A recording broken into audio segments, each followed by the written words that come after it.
Hello everyone, it's been a long time, last video was released a few months ago. I had a great summer, I hope you too, and now I'm ready to work with some fresh ideas. Both a new microphone, so should be a way better quality. So yeah, finally, no more what a piece of shit microphone comments.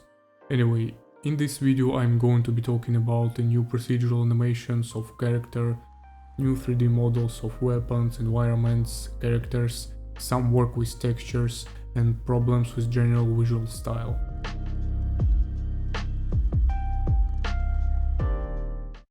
In the last video I showed off the parkour system, which looks great, but to be honest, it's a bit pointless.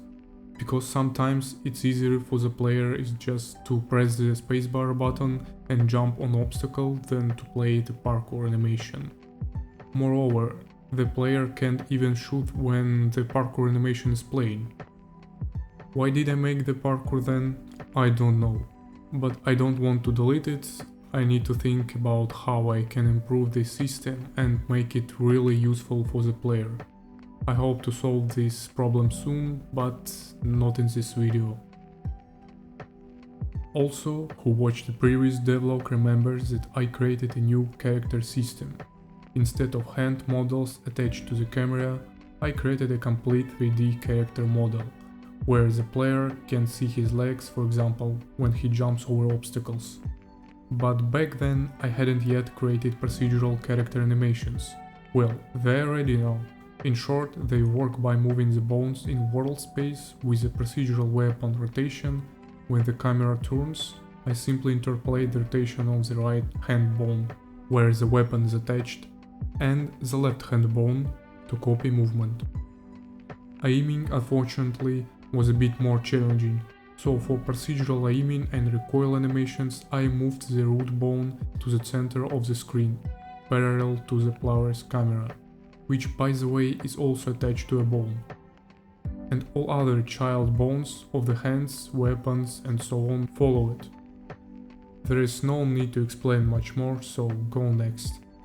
For other weapon interaction animations, like moving and jumping, for example, I used an animation blending, where one animation blends with another. The general running animation, for example, remains the same, but the hand positions for each weapon are different. It was a hard work for me, but the results are well. It was important to work on these aspects, I said it before, I know, because they are main for a shooter game. I mean, how the player will feel the weapon, move with it, shoot, reload. I also managed to create several reload animations for that weapon. Here they are.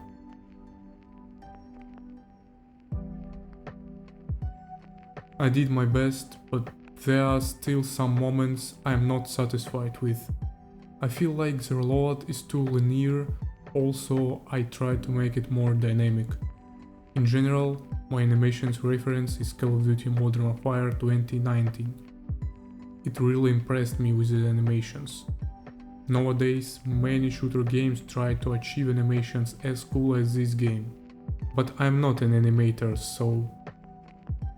The only thing I can say is that I will try to create many weapon interaction animations, for example, many reloads.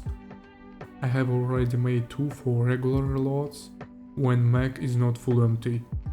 By the way, I create all animations in Unreal Engine. Many will ask, why not in Blender? Well, in my opinion, it's not very convenient to create bone kinematics, and you constantly need to export to Unreal Engine 5 to see the actual animation result. And did you notice that I throw the magazine in this animation and I only lose 1 bullet instead of 30? Yes, realism is my second name.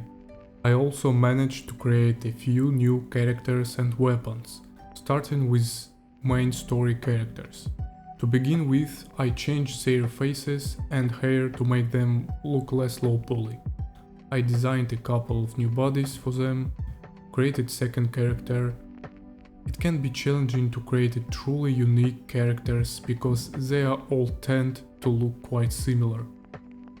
So I even had to modify the skull shape to make them appear more unique. I ended up with this. Seems good.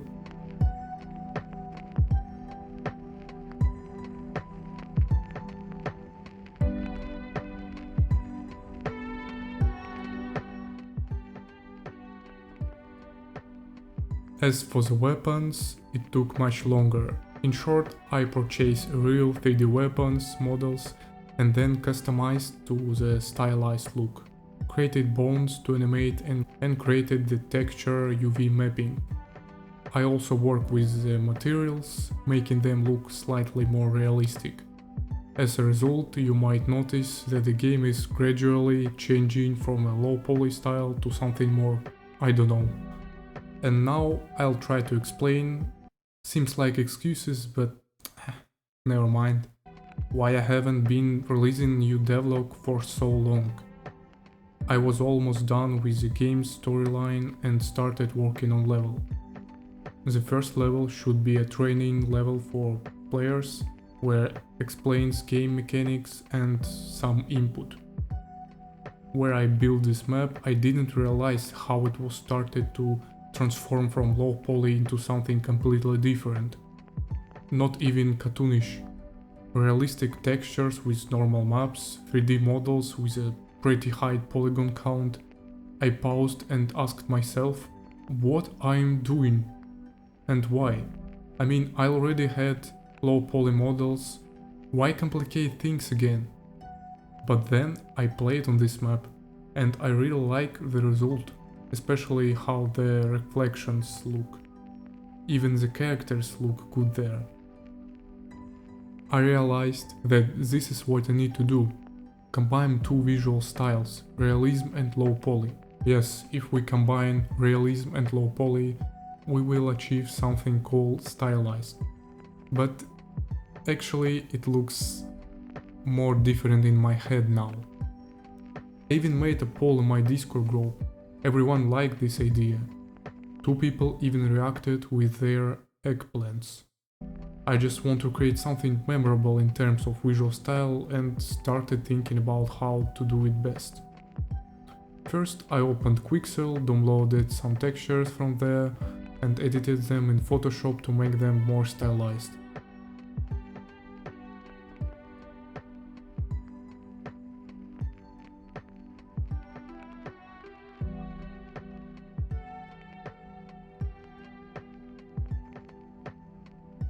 Then I went to Epic Game Store, purchased a couple of model packs and began editing them. I created a texture atlas and applied it to the edited 3D models.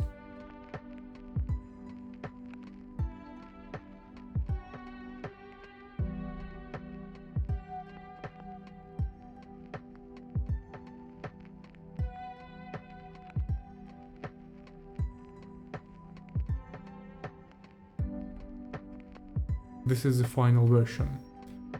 There were other versions, but they looked too simple for that game. So that's all. It might seem like I did only a few things for a long time, but the key in game dev is not to rush. I've solved a couple of serious issues with the game's future visual style, and now the progress will be a bit faster, I hope. Thanks everyone for watching. If you have any interesting suggestions, questions, feedback, please leave your comments. You can also join my Discord group where I often post the game updates. Bye.